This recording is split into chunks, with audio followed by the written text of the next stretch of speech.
Yan, bumagsak. Wala man yung asintada sa CR. Yan.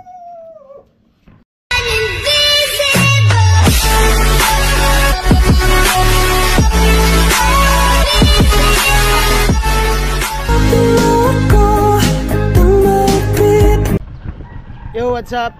Good morning. Ayan. At panibagong araw, panibagong vlog. Ayan si Tilo, kasama ko si Tilo.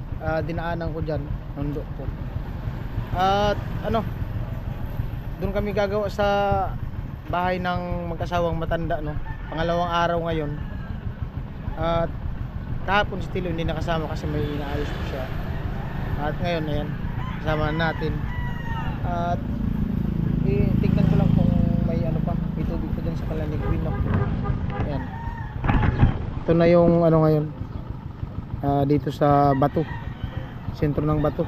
Ayan po, bali na dito tayo sa may project banda Kalanigwin. Mababa na, lumabas na yung bintana sa pantay bintana na yung tubig sa first floor. Baba, pantay bintana na tubig. Tanaw ko, hindi lang natin kaano kasi malayo. Maubos na yung dingding dito sa kabilang bahay.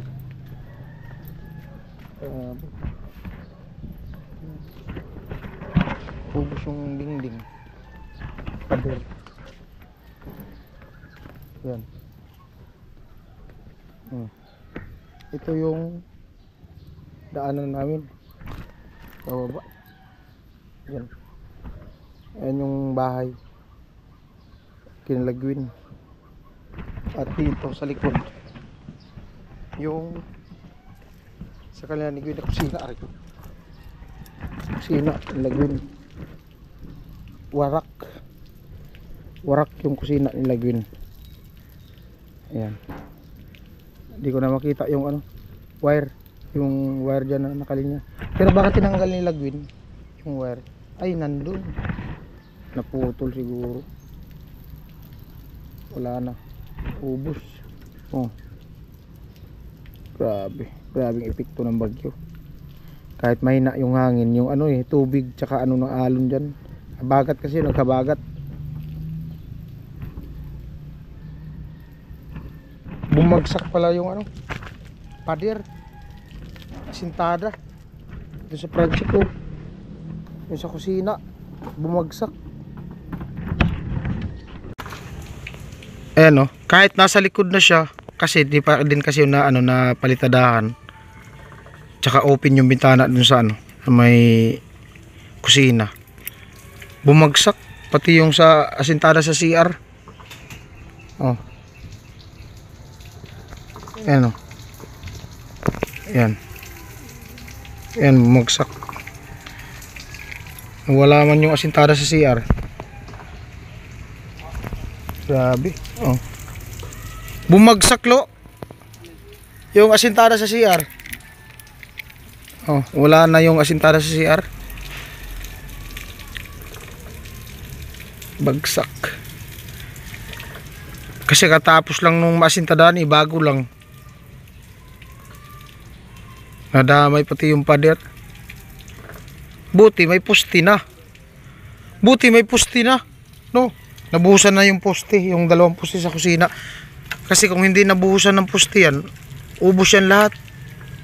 At saka nalagyan na ng dun, ng hamba yung sa kusina. Nakabit na yung hamba, nakadikit na, kaya di na yung dun sa kanto. Di na bagsak, di na buwal, di na dala ng alon. Odol. Yan. Okay naman yung bubong. Yung sa taas, okay naman kasi finish. Full finish na yung mga pader sa taas Ito lang dito sa likod, sa may kusina.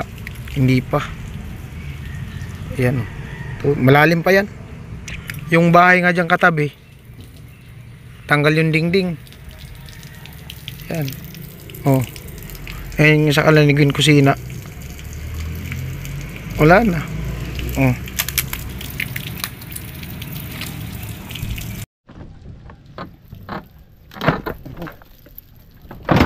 Ito yung sa Kalanigwin. Ito sa likod ko. Saan? Sa likod, dito sa likod. Yay. Yan. Yan. Aso. Yung sahig na yan, may silong pa yan. Wala na. Ubus. Pati yung bahay dyan sa gilid. Yung may-ari ng ginagawa na yan. Wala na din. Maubos yung ano. Yung dingding. Dingding ng ginagawa niyang bahay. Kay kuya. Yung dyan sa baba. Wow. Mahirap ka.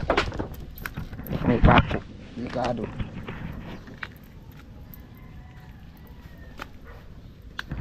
Pang pala to. Pang pala to dito. Yan, pang.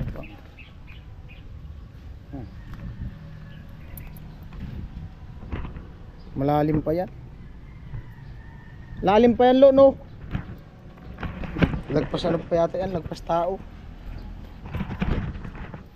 Ubus mo yung bako dito. Bakod to dito eh. Yan.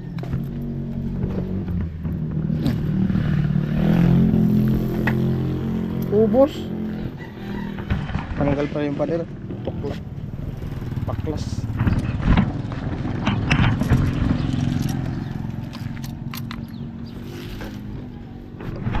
Diretso na tayo. Ayan po, bali 1 week na po simula nung bumagyo. Ayan, tuloy pa rin yung pagkakasal. 7-11, sarado pa, nag-aayos pa ng mga gamit. Ayan.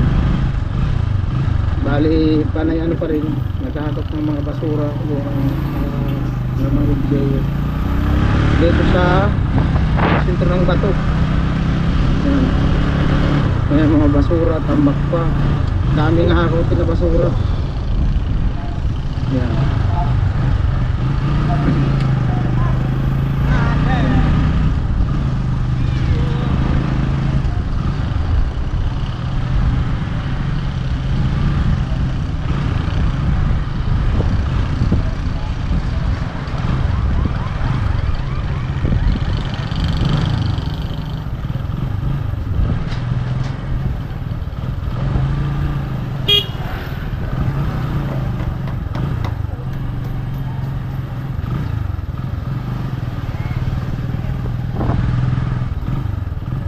Yung mga nakaparking dyan sa sasakyan, hindi pa natanggal kasi ano yun, nabasa.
Yan si Tilo.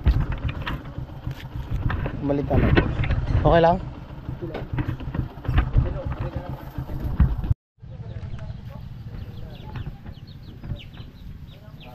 Good morning! Hello, good morning. Hello, baby. Oh, may anak pa bago siya ate. Saan yung barita, te? Yung Barita.